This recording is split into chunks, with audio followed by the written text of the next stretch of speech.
All right, ladies and gentlemen of the press, um,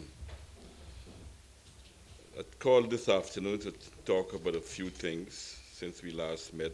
Um, as you know, I was in Caracas, Venezuela, for the inauguration of President Maduro. I was accompanied by our Minister of Foreign Affairs. Um, it was, of course, a very um,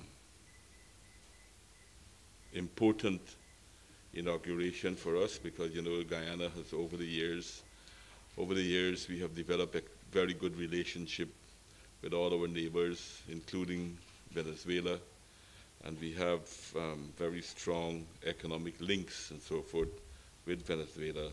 So I was very happy to have had the opportunity to go and renew contacts with President Maduro. I was also this week in Trinidad and Tobago. I was invited by the Trinidad and Tobago Chambers of Commerce and Industry to talk about opportunities in investment opportunities in Guyana.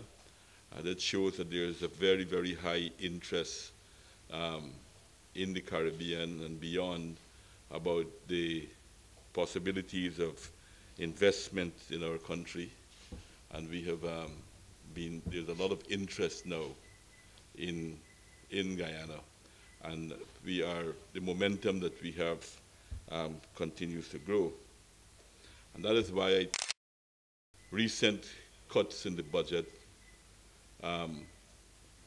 doesn't augur so well for the image of our country, particularly when some of the most important infrastructure that we're establishing towards to accelerate, not only to maintain, but to accelerate social and economic development have been challenged in a fairly crude way in the National Assembly over this last week or so. As I said, some of the Amila Falls project, which has such tremendous possibilities for giving us cheaper energy that can immediately benefit the domestic consumers by reducing the cost of electricity for them in the first instance. Moreover, it has the great possibility of creating the main infrastructure we need for further industrialization and processing within the society. And that being cut not because of the lack of consultations or not providing answers to questions that have been asked. As you know, over the last year, on 2 occasions, we've invited the opposition to brief them on this extremely important project for our country. In the first instance, both parties were here to hear presentation from all the technical aspects of it, answer all the questions that were needed, that were asked, and then we also even told them that when they will have consulted with their technical people, that we were ready and prepared to answer further questions on this project. We never heard another question from them in that regard. And then, not so long ago, I invited them again to have another briefing to bring them up to date to where things were and how they were progressing. And again, they expressed support for the project, and even some of the steps that we took that we told them that we were planning to take, they expressed surprise that we didn't take them earlier to help accelerate some of the works. And therefore, for me, it was a massive surprise that they would have been voting against this, because this is On the second occasion, I must say that the AFC did not turn up.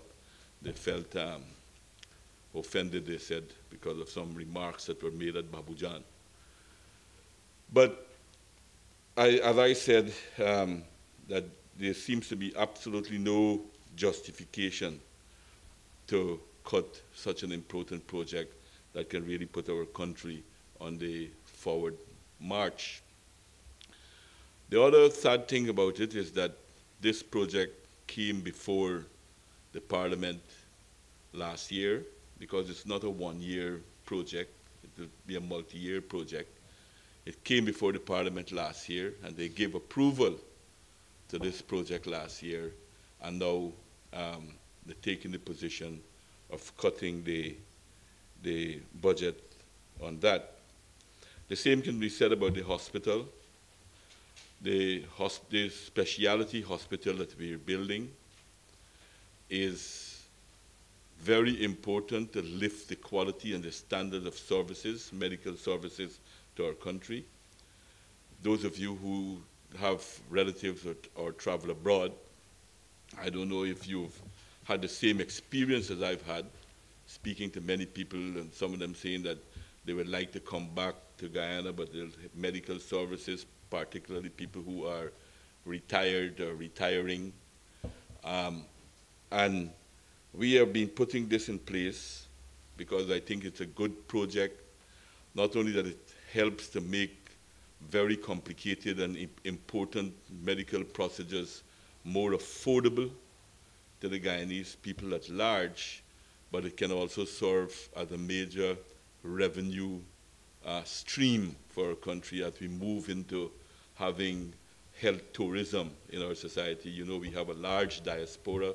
Many of them probably don't have medical insurance, and we could also benefit from that. And this is another project that seems to be so illogical to cut, and it defies logics in that why would someone want to deprive the people of this country from services that can be provided to save lives within our country. And this project also was one of the projects that went before the Parliament in 2012, and we would have thought that they would have been happy to support such a project, because this has nothing to do with what political beliefs you have. This is a service to, because any of us, no matter which political party we support, all of us are open to getting sick, and it's an issue that we have to deal with. The cut 2 on the LCDS program is another assault. The other thing about this is that the funds here are funds that are coming in from outside to the country.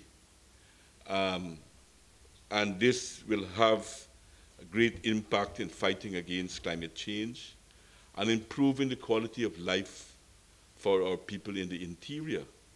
They fund the developmental funds, the demarcation of lands, and several other important projects they have affected by this cut that they've had, and also the cut on the budget of the Ministry of Works, in which we see a massive cut that, again, against the airport. We talk a lot about how much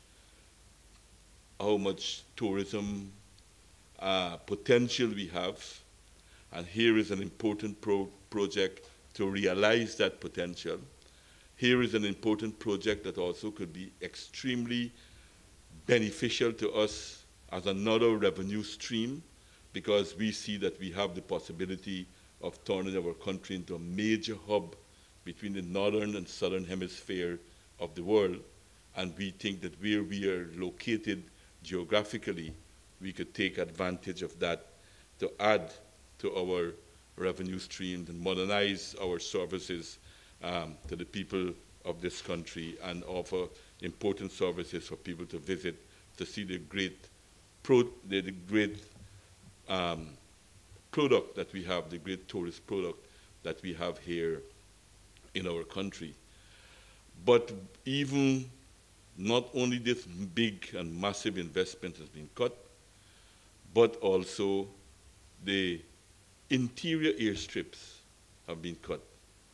Many of this has direct benefits for the people, the Amerindian people in particular, but people who dwell in the interior in general have direct benefits for them to upgrade to the airport, the airstrips in the interior. Many areas, you know, it's inaccessible by, unless we go by plane, or at least it saves a lot of time to get in and out of many areas. And not only from the economic point of view, but from the humanitarian point of view. You can probably find out from the Ministry of Health how much emergency evacuation they do every year from those areas when people got emergencies, medical emergencies that they have to, or other types of emergencies when they have to come out. And here again, there seems to have been no humanitarian consideration for the massive cuts that they've cut in all of these areas. I will work, do everything that is legally necessary to do, to work to restore these cuts so that the people of our country should not lose the benefits, the economic and social benefits that these projects can bring to the development of our people and our country as a whole. So those are some of the things I want to comment on. I know that probably is not exhaustive, but maybe you can fill it in with your questions.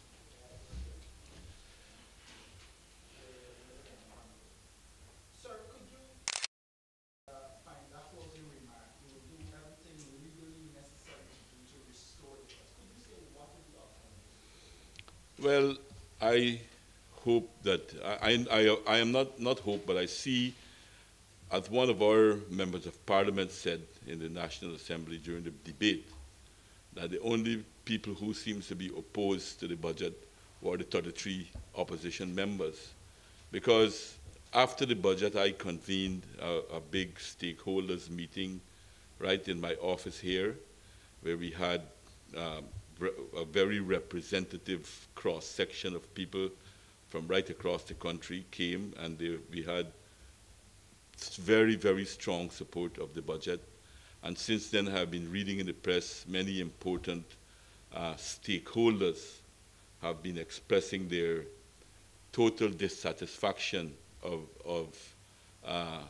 the opposition's cut on these budgets. So I hope that they will see some sense and reverse their position. But I'm willing to go.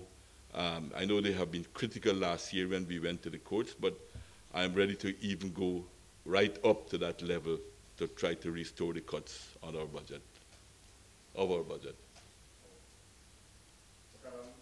Gina, so could you give us an update on the protest in Uru, the residents against Rusa? I understand that that seems to have the blocking of the thoroughfares, the river and the roads, that seem to have stopped, and the village council again will be meeting with Rusal to deal with the issues that exist. I had hoped that that should have been the first things that should have been done. And I have expressed my views to the security forces that I am totally opposed to anyone blocking public thoroughfares in this country. Totally opposed to that, and I hope that people desist from this type of actions in our society. But as far as that, your specific question is concerned, I understand that they are meeting again to talk, to have an amicable solution to the issue. Yeah. Now that the National Assembly has passed the appropriations bill, are you going to sign it in its present Well, that's the only way we will have funds released for us to spend on our projects within the society. So yes, but I will have to sign it so that we can release the resources, so that we can carry on the work and not stop things and slow things down. But we will continue our struggle to restore the budget in its entirety.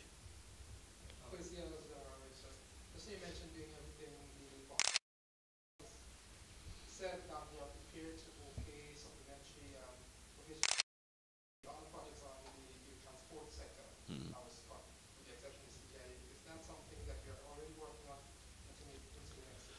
It is very strange that they will mention that they are ready to support this when they had the opportunity to support it in the first place. Why cut it in the first place? I mean, that seems to be. I saw this. I heard the statement that you're referring to, and it baffled me. So why have you cut it in the first place, and now you're telling me that we can bring it and you will restore it back? I suspect that maybe they're getting to understand the folly of their ways in some instances. Well, as I said, I'm not ruling anything out.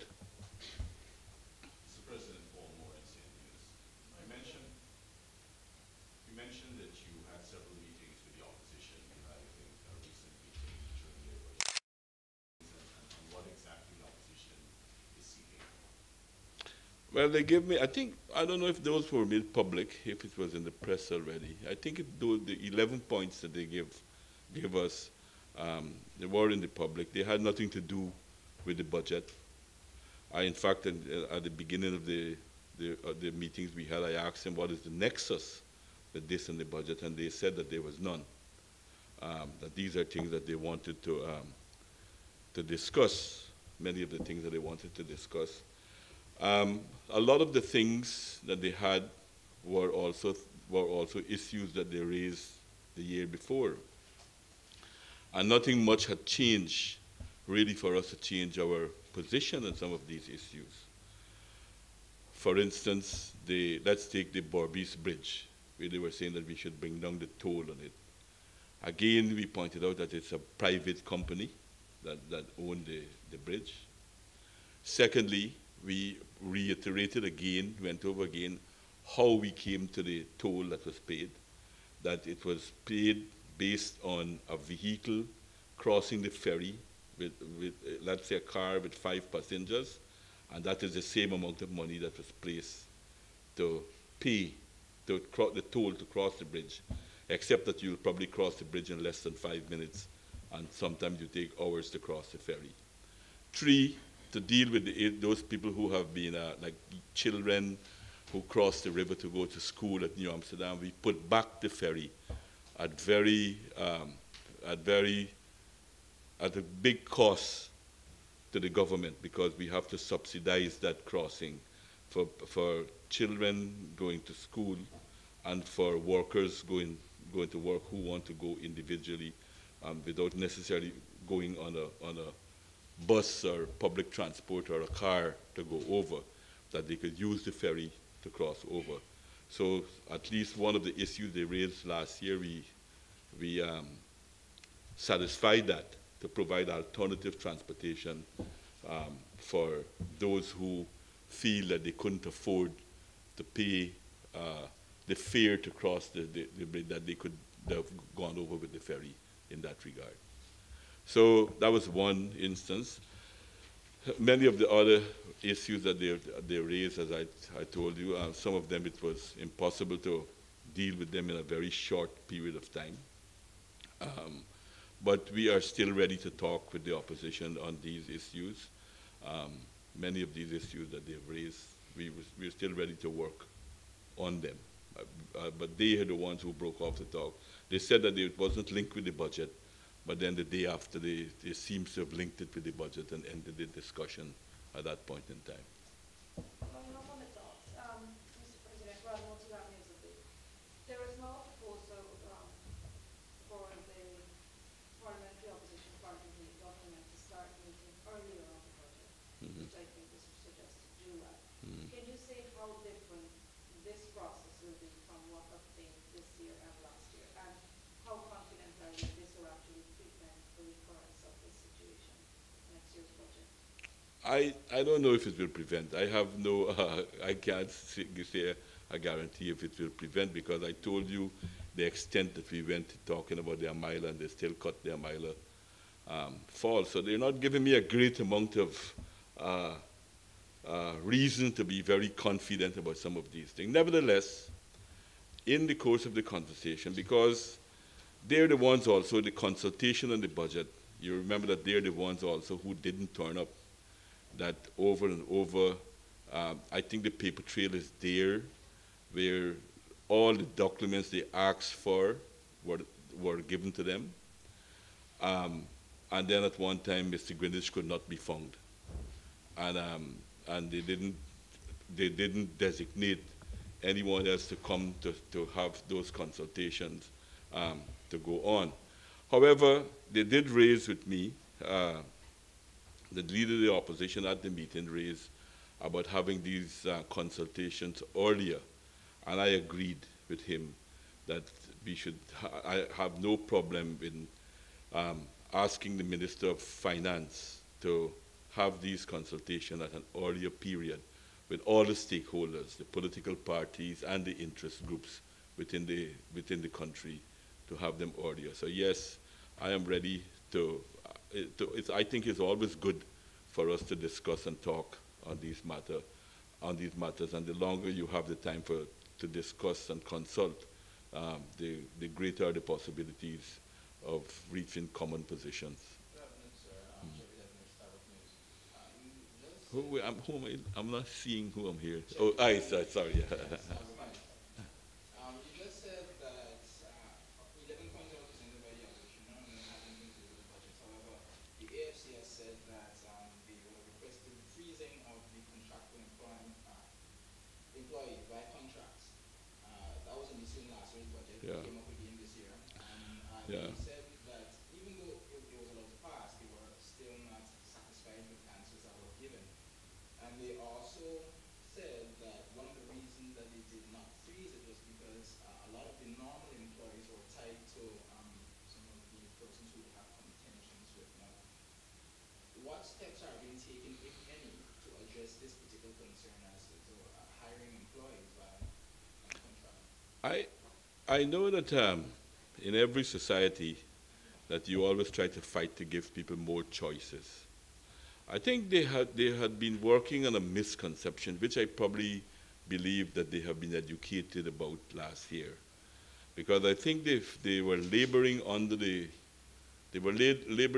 false um, presumption that contract employees were super salaried type of people.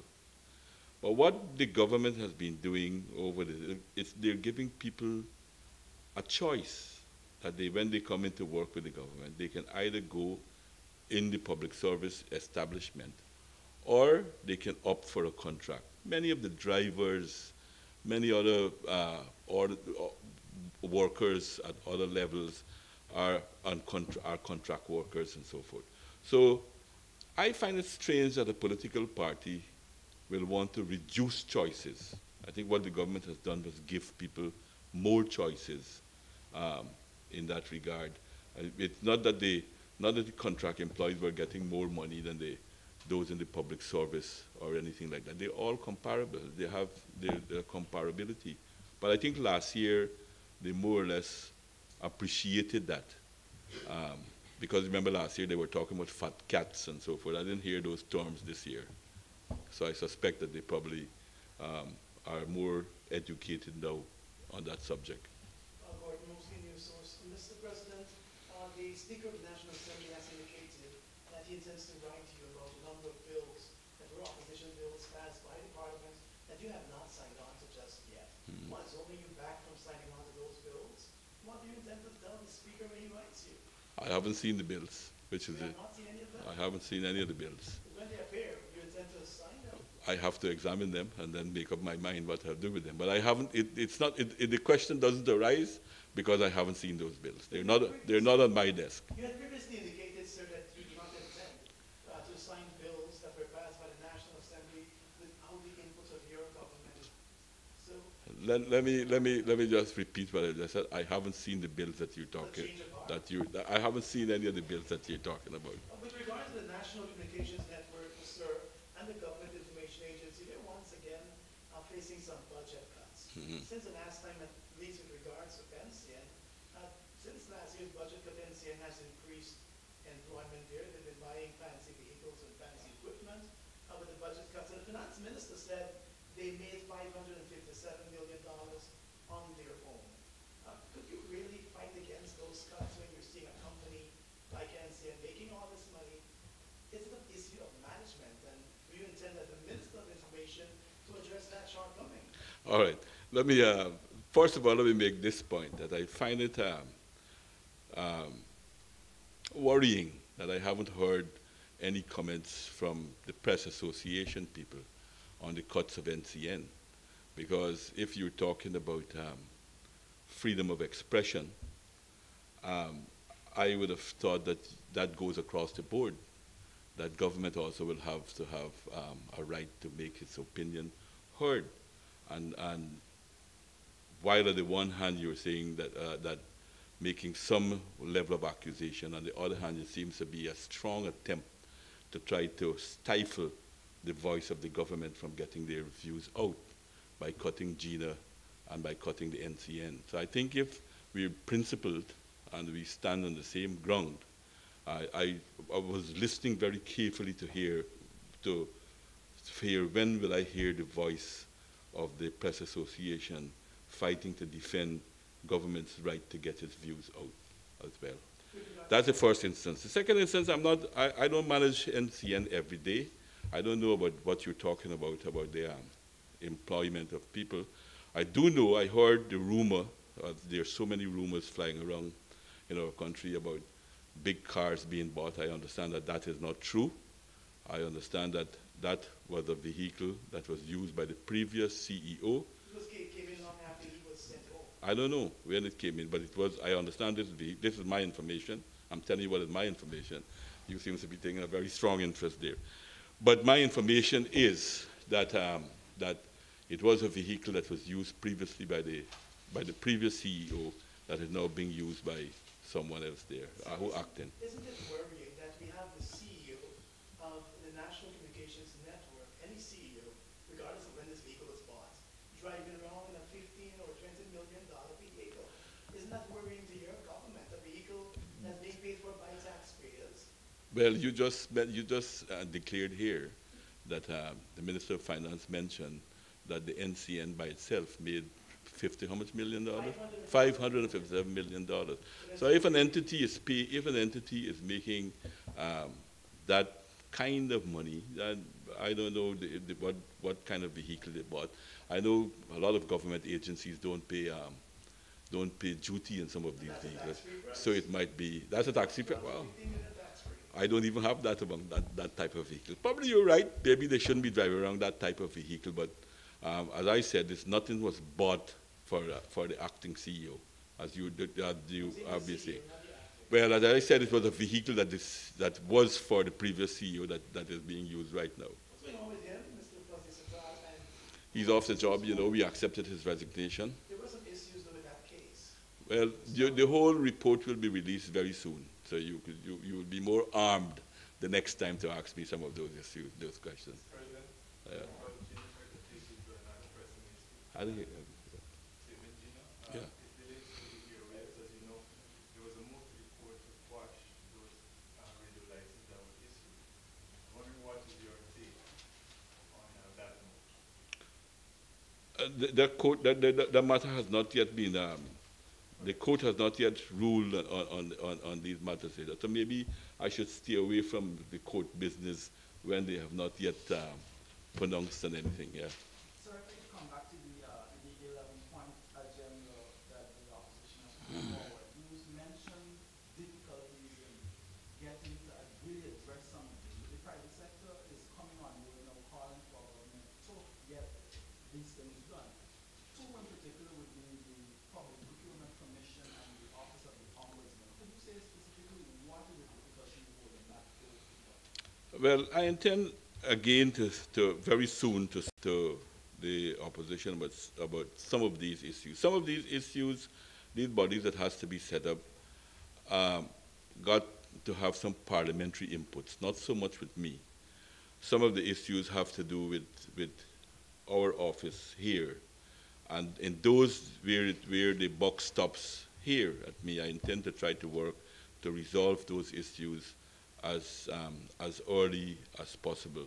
I have some of my views that I want my, I don't want to make them public at this point in time, but I want my partners in the opposition to appreciate my position on some of these things, and hopefully that we can settle on them and to move forward. So far, we've had a consultation on the question of the Chancellor and the Chief Justice issues, but we didn't reach agreement on that either. So that's why those positions are still as they are at this point in time. But I intend to pursue them, to follow them down and to try to bring them to an early conclusion as early as possible, now that the budget is behind us at this point in time. Yeah. Madam Dina, any reaction from you to the U.S. State Department report on corruption earlier this month? Well, I would say that we do have issues, and we have to try to work on them very hard to eradicate some of the weaknesses that are in our system. You know that we're going to Parliament very soon with it has been laid in the Parliament already to deal with the money laundering issues, to amend some of the money laundering, to amend the money laundering bill, to tighten it and look at where the loopholes are and so forth. And hopefully hopefully that we will get unanimous support and have that bill pass very soon. As far as many of the other things are concerned, we are going to work very hard on it.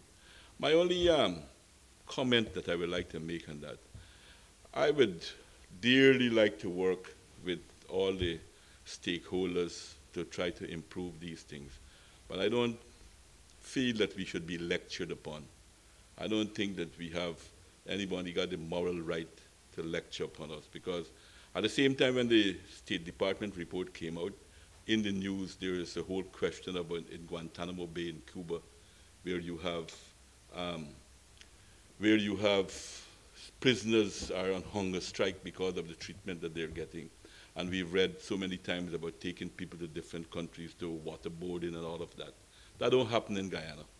That we don't practice those type of things here in our country. And talking about the other part where they talk about press freedom. Well, this man who had WikiLeaks, what's his name? He should be allowed to walk freely too. He's a practical prisoner in the Ecuadorian embassy in London at this point in time. So I think we should all work towards trying to clean up our house and strengthen our systems and make them better, because those who are making those statements, they're no paragon of virtue either. Sorry, Larry, thank you very much. We see some worrying trends with sugar.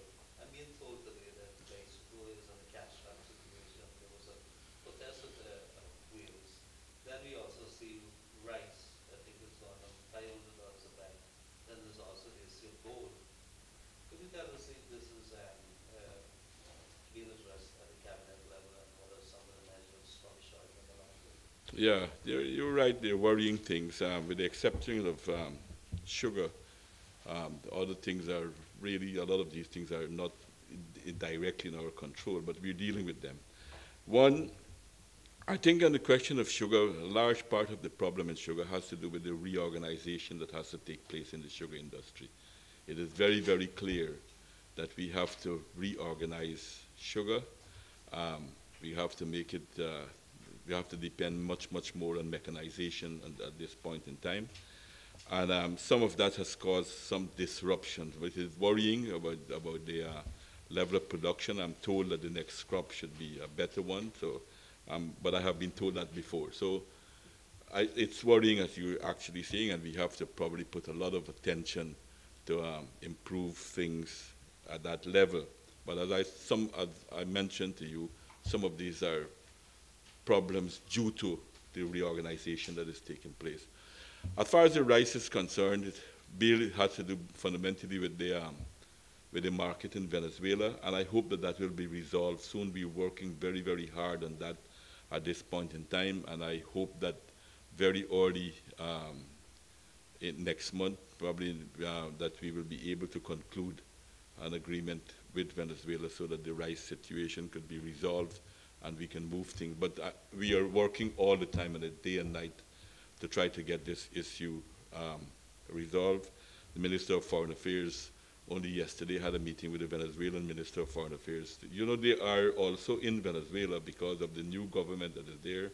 There's a new Minister of Food, and so some of these things has not to do necessarily with the agreements themselves, but with people getting down, new people in the job, getting settled down to try to move things forward. So we're hustling with that. As far as the gold prices is concerned, I see it has been going up a bit though in recent time, and that's heartening because you know that even though our production has increased greatly, we ourselves we are not so as yet so powerful. Maybe the time will come soon when that will happen. But at this point in time, we don't determine prices. We are more price takers.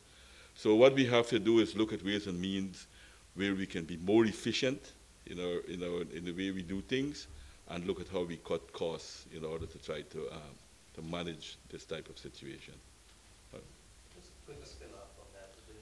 Just a quick spin off. Again, gold. Would have been buying gold before the price made a sudden drop oil this month. Is there, I've seen a report somewhere where they have been left with the quantity gold, and maybe there's some losses as well. Have you had such reports on what are the Well, you have to study the market very carefully, which we have people doing and looking at it every single day. We would have had, yes, you're right, we would have some that we bought at high prices and the price have come down. Not all, but we have some. And we have to probably make a decision in looking at the market, whether these are decisions that I will depend heavily on technical advice on this. These are not political questions. To have people who are specialists in this area, to look at the market, to tell us if we should hold, the price would be going up. In that case, if we can, one, recover everything that we have, that we paid for it, or we can even make a profit. Like the last time, shortly after I came into the government, we had the same thing, and we held, and the price went way up back, and we managed to make even a profit in that regard. So I think we have to watch it. Either we have to make a decision strategically whether holding, because it don't spoil, gold don't spoil, whether holding will allow us to recover and even make more money, or whether we should minimize our costs at what level to sell off at if we don't think it will reach back some of the level that we have. But this is a purely technical issue that I'm hoping to be advised on. Let me take the last question. Or anybody else want any more? Okay. Mr. President, earlier this year, in relation to the opposition bills, you had said that you were seeking legal advice. Could you reveal the nature of the legal advice that you received? And also, the clerk of the National Assembly said that the two bills were sent to the Office of the President on February 25th. It's now 2 months afterwards. Do you find it strange that these bills are not yet on your desk? And finally, can we expect local government elections this year? Okay, you got a mouthful. The first one that you asked relates to the opposition bills.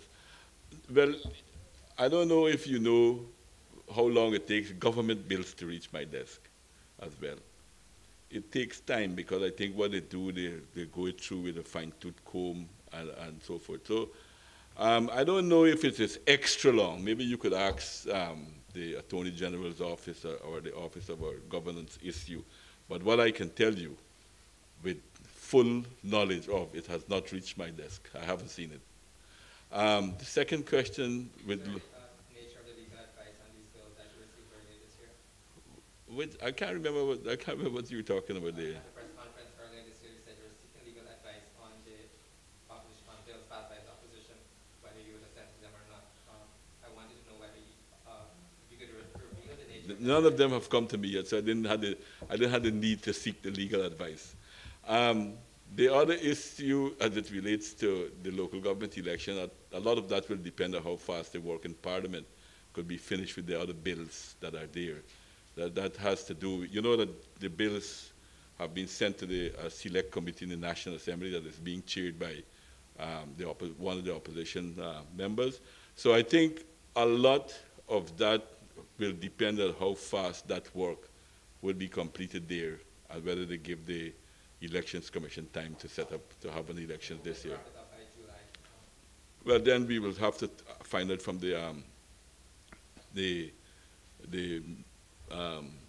Elections Commission whether they'll be ready. So all of these things you have to check on before you But do. is it something that you want? Of course I want to. I've said it over and over again that we badly need local government elections in this country, that we need to have a renewal of local democracy, that a lot of the issues on the ground that we face in the local authority area has to do with the fact that we didn't have local government elections for so long. So you're pushing us an open door, my friend. All right. Thank you very much.